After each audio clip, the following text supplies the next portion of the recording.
अब क्या बता रहे हैं, इंद्र कुबेर ईश की पदवी ब्रह्मा वरुण धर्मराया, विश्वनाथ के लोक को जाकर फिर भी उल्टा आया। असंग जन्म तो मरता होगे, जीवित क्यों नाम रह रे, द्वादश मध्य मैल मठ बोरे, बहोर न दे धरे रे। पूर्ण मोक्ष मार्ग कहाँ पर है? अभी तक हम 10वां द्वार ही मानते रहे, 10वां द्वार नहीं, वो तो 12वें द्वार में मोक्ष प्राप्त होगा। द्वादश मध्य महल मठ बोरे, फिर बहोर न दे धरे रे, क्योंकि इसके बारे में तत्वदर्शी संत बताएगा। और जहां तक इन ऋषियों और इनका ज्ञान था वो 10वें द्वार तक था। 10वें द्वार तक पहुंचे हुए लोग, वो व्यक्ति साधक महर्षि, वो जैसे महावीर जैन भगवान की तरह ऐसे ही चक्कर काटते रहे। फिर बताते हैं, दोजक बीच सभी ते देखे राजपाट के रसिया। दोजक कहते हैं नरक को और बहिष्ठ कहते हैं स्वर्ग को, कि ये तूने सभी प्राप्त किए। जैसे महावीर जैन जी ने 80 लाख वर्ष तो देव पद प्राप्त किया स्वर्ग में, और फिर करोड़ 30 करोड़ बार गधा, 60 करोड़ बार गधा, 30 करोड़ बार कुत्ता, 20 करोड़ बार बिल्ली, 20 करोड़ बार हाथी, ये भगवान, और नपुंसक स्त्री और केले के वृक्ष, गर्भपात में मरण, ये कष्ट तो बिना गिनती के हो गए। तो क्या बताना चाहते हैं, दोजक बहिष्ठ सभी ते देखे राजपाट के रसिया। फिर नरक में भी गए महावीर जी, नरक में 2 बार। 3 लोक से तिरपत को ना ये मन भोगी खसिया। सतगुर मिले तो इच्छा मेटे, पद मिल पदे समाना, चल हंसा उस लोक पठाऊं जो आद अमर अस्थाना। संत मिले, वो सतगुरु मिले, तत्वदर्शी संत मिले तो यहाँ काल के लोक की इच्छा समाप्त करे। सतगुरु मिले तो इच्छा मेटे कि यहाँ की कोई भी वस्तु प्राप्य नहीं है, प्राप्त करने योग्य नहीं है। और ये वैसे स्वाभाविक जो परमात्मा ने हमें दी है, ये बहुत दे रखी है, घनी दे रखी है, लेकिन हम इसी में व्यवस्था बढ़ाते रहते हैं, ये और हो जा, ये और हो जा, ये और हो जा। कहते हैं ये तभी छूटेगी जब आपको तत्व ज्ञान हो जाएगा, संत मिलेगा। क्या मांगू कुछ थिर न रहाई, देखत नैन चला जग जाई, 1 लख पूत 1.25 लख नाती, उस रावण कै दीवान बाती। आवत संग ना जात संगाती, क्या होया दर बांधे हाथी, सतनाम गो निजमत ये ही। कहते परमात्मा की भक्ति करो, और यहां अगर क्या मांगोगे, मान लिया आप एक पुत्र मांग लेते हो और 2 मांग लेते हो, तो उससे क्या हो जाएगा। आज हमारे दादे परदादे, 3रे 4थे 5वें 6ठे ने कौन याद करता, कभी याद आवा आपका, विचार करके देखना। कहते सोपन में भी ना आते, ये तो कोई पितृ पूजन वाले वैसे कभी याद दिवाते, साल भर में थारे श्राद्ध काटने उस दादा के, वो भी मजबूरी में करने पड़ते थे। और वो जब वर्तमान में था, उसको ये करंट लाग रही थी, मेरा वंश चल जाए, मेरा वंश चल जाए। मात पिता मिल जाएंगे 184 माही, सतगुर सेवा और बंदगी बाई फेर मिलन की ना। मात पिता तो बहुत मिल जाएंगे, गधा का जन्म होगा उड़ा मात पिता, कुत्ते का जन्म होगा वह मात पिता है, और भाई पशु पक्षियां के वहां जन्म होगा वहां भी मात पिता मिल जाएंगे। अब वो दादा जो केवल वंश चलाने के चक्कर में था, वो मनमाना करा के गधे की जूनी में घूम रहा है, के मेरा कुत्ता बना हुआ है, और यहाँ वंश चल भी रहा तो उसको क्या मिल गया। तो इससे परमात्मा कहते हैं कि परमात्मा की राजी में, रजा में राजी रहिए। यदि आपको वो देता है, संतान दी है, उसकी सेवा कीजिए, क्योंकि आपका कोई उसका संस्कार उलझ रहा है। आप देख रहे हो एक पुत्र बाप को कितना तंग करे, वो पिछले जन्म का शत्रु है, उस बाप ने भी उसको सता रखा है पिछले जन्म। या ये हो सकता है कि वो अपना नया कोई पाप इकट्ठा कर रहा है, या कोई सुखी नहीं है। ऐसे ही पुत्री है, माता पिता से ऊपर का होकर कि ऐसे गलत बच्चे के साथ उसने संयोग जोड़ने की चेष्टा कर ली, माँ बाप का रोना पीटना बिरानमटी होगी। तो कहने का भाव यह है कि हम इन बच्चों से अपना सुख मानते हैं, नहीं, सुख नहीं है। हाँ, परमात्मा ने हमारे को दिए हैं, तो इनका कर्तव्य हमारा फर्ज बने है कि हम इनका पूरा कर्तव्य करें। इनके सब कार्य को सहयोग दें और अपने परमात्मा के बच्चे समझकर इनको प्यार दें। जैसे एक नौकरानी होती है, वो स्वामी अपने मालिक के बच्चों को अपने बच्चों से भी ज्यादा प्यार देती है, उनको नवाती है, कपड़े धोती है और स्कूल में छोड़ के आती है, खाना बनाती है, उसकी हर तरह की सुविधा का ध्यान रखती है। उसको ये डर रहता है कि कहीं तेरा स्वामी तुझसे नाराज ना हो जाए और बच्चों की सेवा ठीक ना कर सकूं। ठीक इसी प्रकार जो आपको संतान भगवान ने दी है, ये परमात्मा के बच्चे हैं और हम इनके नौकर हैं, हम इनके वो आया है और हमने इनका पूरा कर्तव्य करना है। इनके कर्तव्य में हमने कभी भी वो नहीं करना है, गफलत नहीं करनी, पूरी तरह इनका पूरा प्यार देना है, मालिक के बच्चे समझकर। अपने नहीं है ये हमारी भूल टूट जानी चाहिए, ये अपने नहीं है, ये मालिक के बच्चे, हम इनके सेवादार भेज रखे हैं। इनके किस्मत का हमें पैसा मिल रहा है, इनकी परवरिश के लिए हमें पैसा मिल रहा है, हमने इनका पूरा कार्य इनका करना है। और जब उस नौकरानी को वहां से निकाल दिया जाता है, एक दास जब ये सर्विस करता था, हमारा एक ऑफिस था गली के ऊपर ही, और वहाँ थोड़ी सी दूरी पर एक फैक्ट्री मालिक था, उसकी कन्या थी छोटी सी, 7-8 वर्ष की होगी, 9-8 वर्ष की।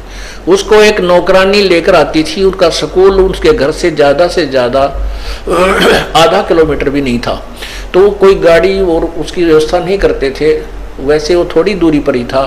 तो जेठ के महीने में वो नौकरानी छोटी सी छतरी को उस लड़की के ऊपर तान के चलती थी, उसको छाया में रखती थी, आप धूप में चलती थी और छोड़ के आती थी, लेकर आती थी। और जब वो उसको इतना प्यार था, उसके प्रति इतनी श्रद्धा थी, और जब वो वहां से नौकर से निकाल दी नौकरी से, फिर वो झांक के भी ना देखती उसका ना, क्योंकि वो उसकी थी नहीं, वो मालिक की थी। और मालिक की बच्ची की अगर हम पूरी सेवा नहीं करती तो उसको तनख्वाह नहीं मिलती, नुकसान उसको हानि होती। ठीक इसी प्रकार जो बच्चे भगवान ने आपको दे रखे हैं, उनकी नौकरी आपकी ड्यूटी दे रखी है और आपने करनी है, वह उसमें भी गफलत नहीं करना।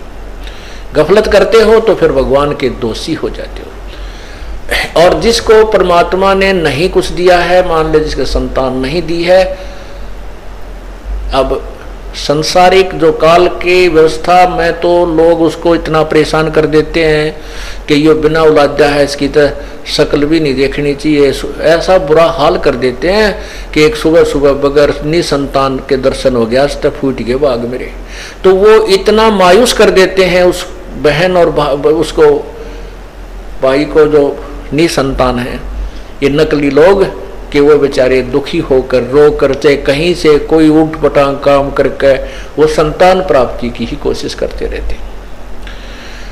परमात्मा का जो तत्व ज्ञान है उसके आधार से ये बताया है कि एक लेवा एक देवा दूतम, कोई किसे का पिता न पुतम, ऋण संबंधी जुड़ा एक ठाठा, अंश में सब 12 बाटा। एक लेवा एक देवा दूतम, एक तैसा बेटा है माता पिता की खूब सेवा करे और पिताजी दारू पी और गाड़ देर खूब उंडा बोल रहा है, और वो लड़का फिर भी सेवा कर रहा है क्योंकि वो पिछले जन्म का कोई उस बाप का खा रहा है, और ये वो छाती पे बैठ कर बाप उस बेटे का पैर ले रहा है और उसका खा रहा है, उसको पूरे कर रहा है अपने। और एक ऐसा पिता है बेटा है कि बाप को मार रहा है और बेटा खा रहा है और बूंडा बोल रहा है, गलत काम कर रहा है, रोजो लाने लावे। तो वो उस पिता ने कभी किसी जन्म में उस पुत्र की ऐसे ही कोई संपत्ति वगैरह को ले रखा था, कोई धन उसका प्राप्त कर रखा, वो अपने पूरे करेगा। तो यहाँ कहते हैं एक लेवा एक देवा दूतम, और कोई किसी का पिता नहीं पूतम। ये तो काल ने हमारे को धोखा दे रखा है, तेरा बेटा ये तेरी बेटी, अब मर जावा, बता हमारा क्या था यहाँ पर ये इतनी जबरदस्त नशा हो गया हमारे कि जैसे शराबी ने 100 बार कह ले उठ ले रहे, तू कहाँ पड़ा है, तो एक बार तो न्यू कर फिर न्यू कर जा, कि उसके बस की बात नहीं, उस पर नशा इतना हो गया। तो हमारे आपके ऊपर ये इतना ज्ञान, इतना हर प्रकार की साधना बताई जा रही है, उसके बावजूद भी हमारी जो चेतना इतनी प्रबल नहीं होती जितना परमात्मा करना चाहते हैं। और ऐसे ही होगी, वो लगे रहोगे, सुनते रहोगे, क्योंकि आप यहाँ तो सुनते हो 2 घंटा 4 घंटे 5 घंटे 6 घंटे जिसने जैसा सुन मिला, और संसार के श्लोक सुनो सारी आन, पड़ोसिया के, रिश्तेदारों के, राम में, बस में, जहाँ मिलोगे वहाँ वही दंत कथाएं सुनने को मिलती हैं। इसलिए ये ज्ञान इतना दृढ़ और ऑथेंटिक होते हुए भी पूर्ण रूप से स्थान शीघ्र से नहीं बना पाता, लेकिन कुछ दिनों के बाद यही ज्ञान आपके हृदय में रह जाएगा। फिर यह दंत कथा लोगों की बातें आपको अच्छी नहीं लगेंगी। अब कोई नो कह तेरे संतान को ना बता, इतने दिन हो गए। अब कबीर परमात्मा नीरू नीमा के घर आए, उनको संतान नहीं दी, ना संतान देते उनके देर लागे थी, हाथ जुड़वा दें संतान थे, लेकिन उन्होंने उनको पार करना था, उनकी बिरान माटी छुड़वानी थी, नहीं तो संतान भी दे देते। अब हम इस बात, या तो आप इस स्कूल में एडमिशन लो ना, और लेते हो तो फिर सारे ज्ञान को अकॉर्डिंग समझो और इस पर हर एक पॉइंट पर विशेष विचार करो कि हमने यहाँ से पीछा छुटवाना है। और यही बार बार कहते हैं, कोट जन्म तन भ्रमत हो गए, कुछ ना हाथ लगे, अरे कुकर सुकर खरबा बोरे कौआ हंस गाय। तो परमात्मा कहते हैं, एक लेवा एक देवा दूतम, कोई किसी का पिता नहीं पूतम। ये ऋण संबंधी, ये एक दूसरे पर जो कर्जा है आपका, इस कारण से पिता और पुत्र बने बैठे हैं। अंत समय में 12 बाट, कोई किसी के साथ नहीं जाता ना आता।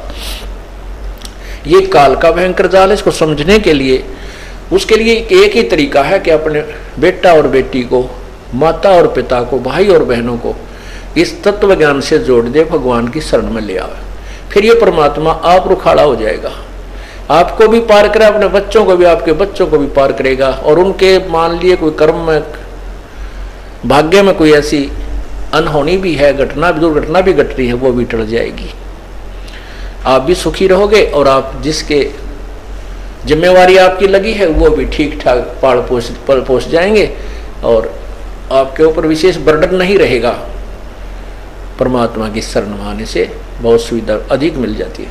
तो फिर ये आपका जो काल का कर्जा ये भी ठीक ढंग से उतर जाएगा।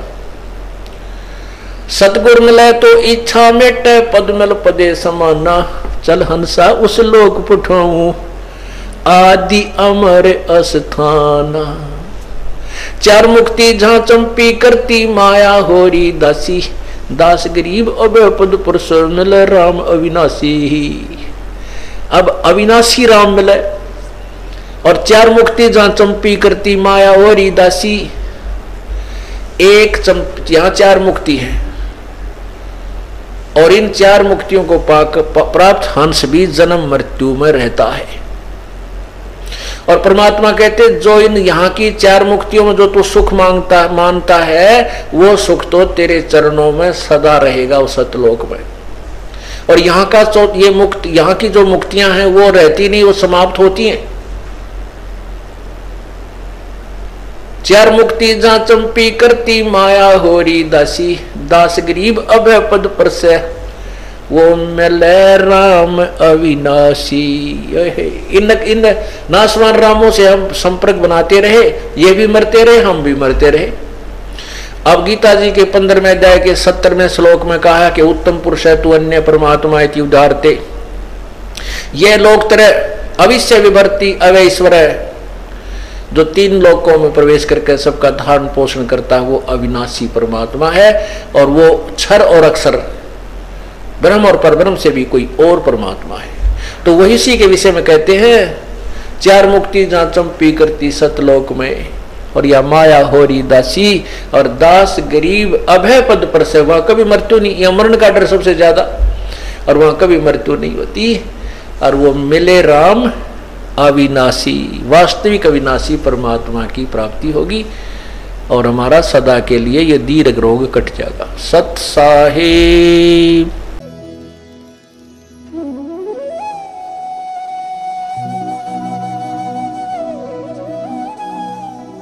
अगर आप ये वीडियो YouTube पर देख रहे हैं तो हमारे चैनल को सब्सक्राइब करें और बेल आइकन को दबाना ना भूलें। अगर आप Facebook पर ये वीडियो देख रहे हैं तो हमारे पेज को लाइक करें।